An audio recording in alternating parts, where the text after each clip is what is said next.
నమస్తే అండి. Welcome to my channel. నేను మీ ప్రియ. మనం మార్గశిర మాసంలో ఐశ్వర్యానికి 5 వారాలు అని చెప్పేసి మనం మార్గశిర గురువార వ్రతాలనేది చేస్తున్నాం కదండి. ఈ వ్రతాలు 5 వారాలు నిష్టగా నియమంగా వ్రతంగా ఆచరించే వాళ్ళైనా ఈ వీడియో ఎక్కడ స్కిప్ చేయకుండా చూడండి. ఒకవేళ 5 వారాలు మాకు చేయడానికి కుదరదండి అనుకున్న వాళ్ళు కూడా రేపు 2వ వారం మాత్రం అంటే ఎప్పుడు వచ్చింది ఏంటనేది నేను వివరంగా చెప్తానండి. 2వ వారము చాలా విశేషమైన వారం అండి. ఆ రోజు పౌర్ణమితో కూడిన వచ్చిందండి. గురువారం అనేది మార్గశిర గురువారము పౌర్ణమి రెండు కలిసి వచ్చిందనమాట. మార్గశిర పౌర్ణమి చాలా విశేషమైన పర్వదినం అండి. కనీసం వ్రతంగా ఆచరించకుండా 5 వారాలు చేయడానికి వీలు లేని వాళ్ళు ఎవరైనా సరే ఈ 2వ వారము పౌర్ణమి మార్గశిర గురువారము రెండు కలిసి వచ్చాయి కదండి. ఆ ఒక్క రోజైనా కూడా పూజ చేసుకోవచ్చు అనమాట. అమ్మవారికి ఏ నైవేద్యాలు సమర్పించాలి, అలాగే 2వ వారము ఎప్పుడు వచ్చింది, ఎలా పూజ చేయాలి అనేది ఈ వీడియోలో చూపిస్తానండి.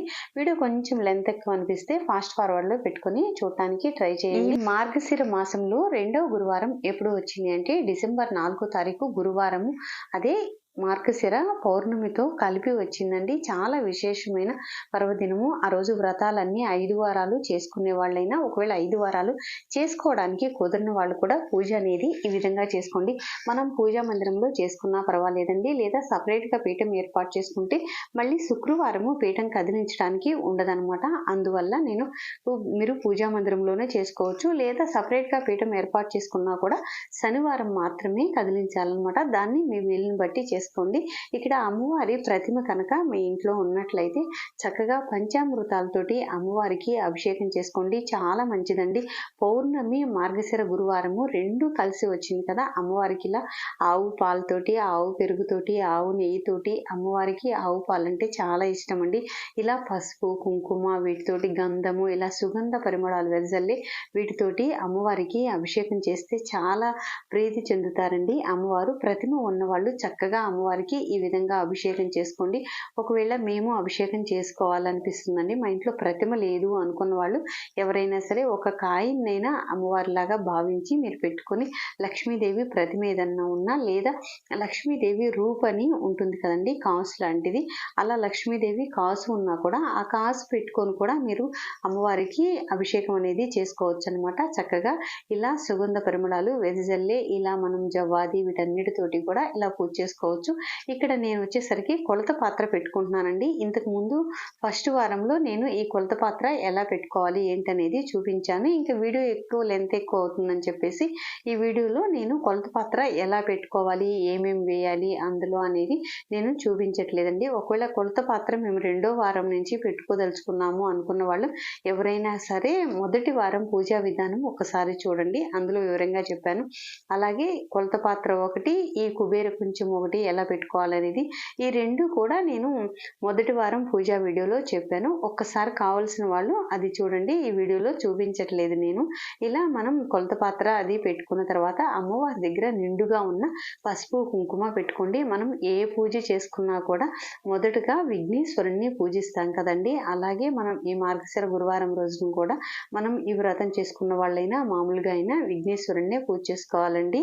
ఇక్కడ నేను ఈరోజు కామాక్షి దీపం పెట్టుకుంటే చాలా మంచిదండి. అలాగే అమ్మవారి దగ్గర మనం ఏవైతే పెడతామో అవి మనకి సమృద్ధిగా ఉంటాయని చెప్పేసి నమ్మకం అండి. అందువల్ల ధనానికి ధాన్యానికి రెండింటికి లోటు లేకుండా ఉండటం కోసం ఒక గిన్నె నిండుగా, అలాగే ధనం కాయిన్స్ అండి, ఒక గిన్నె నిండుగా మనం బియ్యం అనేది ఈ విధంగా నిండుగా పెట్టి తీసుకుంటే ఏంటంటే ఆ రెండిటికి మనకి లోటు లేకుండా చేస్తారని నమ్మకం అండి. అందువల్ల ఈ విధంగా పెట్టుకోండి. ఏదైనా గాజు బౌల్స్లో అయినా పెట్టుకోవచ్చు అనమాట. ఇంకా ఇక్కడ నేను విఘ్నేశ్వరుని పూజ చేస్తున్నానండి. షోడశోపచార పూజ చేసుకొని అలాగే ధూప దీప నైవేద్యాలు సమర్పించి విఘ్నేశ్వరునికి హారతి కూడా ఇచ్చిన తర్వాత ఇప్పుడు అమ్మవారి పూజ మొదలు పెట్టుకున్నామండి. ఈ అమ్మవారి పూజ మనము ఒక్కొక్క వారము ఒక్కో విధంగా చేసుకోవచ్చు అనమాట.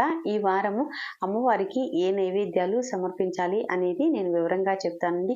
ఏదైనా సరే మన మనసు అనేది భక్తి భావంతో అమ్మవారి దగ్గర ఉంచి మనం పూజ చేసుకోవాలండి. అమ్మవారికి ఎన్ని రకాలతోటి పూజ చేశాము, ఎన్ని సమర్పించాము అనేది కాదండి. అమ్మవారికి మన దగ్గర ఏ పుష్పాలు ఉంటే ఆ పుష్పాలు మీరు అమ్మవారి దగ్గర పెట్టండి. అలాగే ఎర్రని పుష్పాలు ఉంటే అమ్మవారికి పెట్టడానికి ప్రయత్నించండి. ఎరుపు రంగు అంటే అమ్మవారికి ఇష్టం కదా, అందువల్ల మీ దగ్గర ఏ పుష్పాలు ఉంటే ఆ పుష్పాలు పెట్టండి. అలాగే ఈ పూజ తెల్లవారుజామున చేసుకుంటే చాలా మంచిదండి. వ్రతంగా చేసుకున్నా, మామూలుగా పూజ అనేది చేసుకున్నా కూడా ఈ గురువారం చేసుకునే వాళ్ళు ఎవరైనా సరే తెల్లవారుజామున చేసుకుంటే బాగుంటుందండి. మనం ఏమీ తినకుండా చేసుకుంటే మంచిదన్నమాట.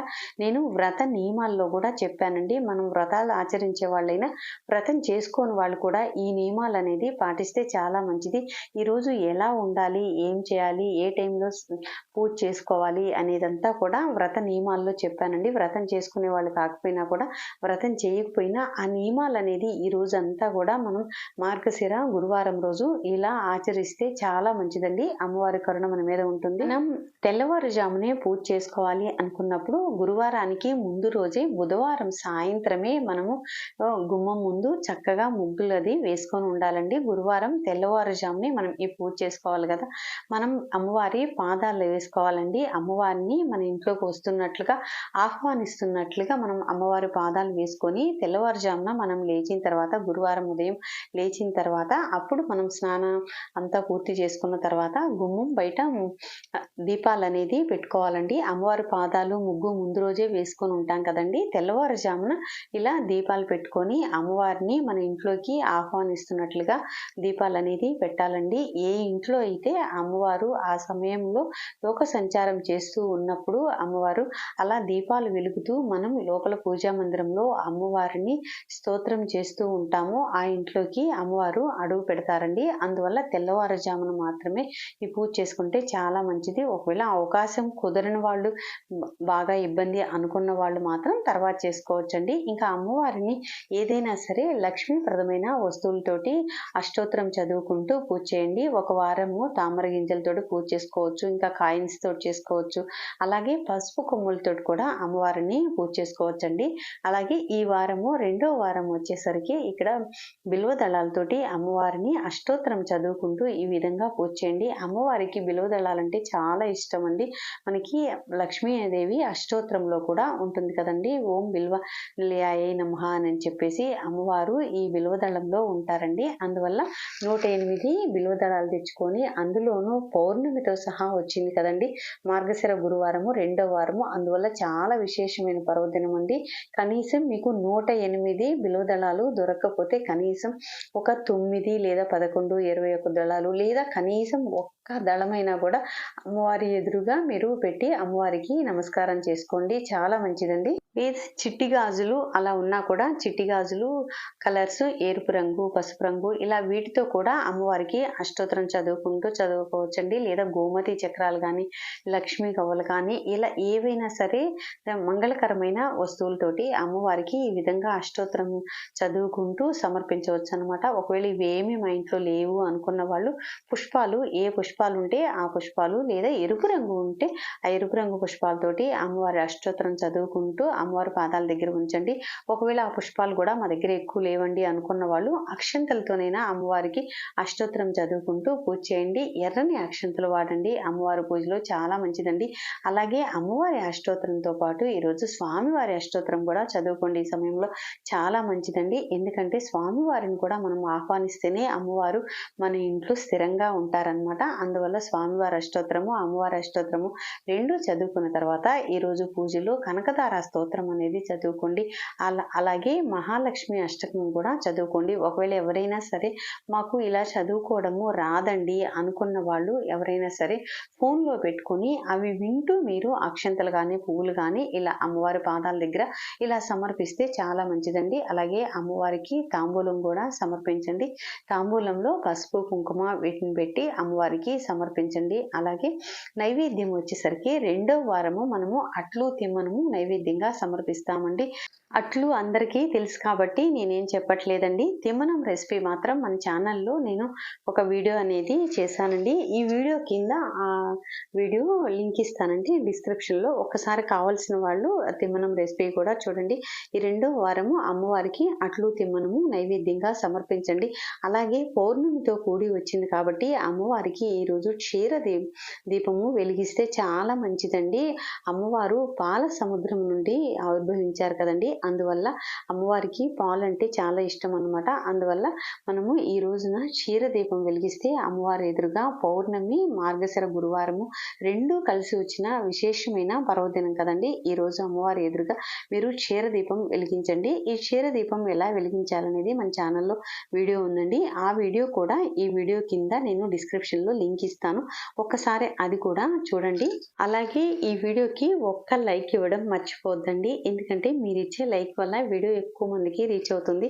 దానివల్ల మనం ఈ పూజ అనేది ఎక్కువ మంది పూజ చేసుకోవడానికి అవకాశం కల్పించిన వాళ్ళము అవుతామన్నమాట. అందువల్ల వీడియోకు ఒక్క లైక్ ఇవ్వండి. మన ఛానల్ మొదటిసారిగా చూసేవాళ్ళు ఎవరైనా సరే మన ఛానల్ని సబ్స్క్రైబ్ చేసుకోవడం మర్చిపోవద్దండి. మన ఛానల్లో పూజలకు సంబంధించిన వీడియోస్ అనేది అన్ని సులువుగా చేసుకునేలాగా ఉంటాయండి. ఈ మార్గశిర లక్ష్మీ వారాల్లో పూజ చేసుకునే దాంట్లో ఏమైనా డౌట్స్ అనేది ఉంటే కామెంట్ సెక్షన్‌లో కామెంట్ చేయండి. మరొక మంచి వీడియోతో మళ్ళీ కలుద్దాము. Thanks for watching.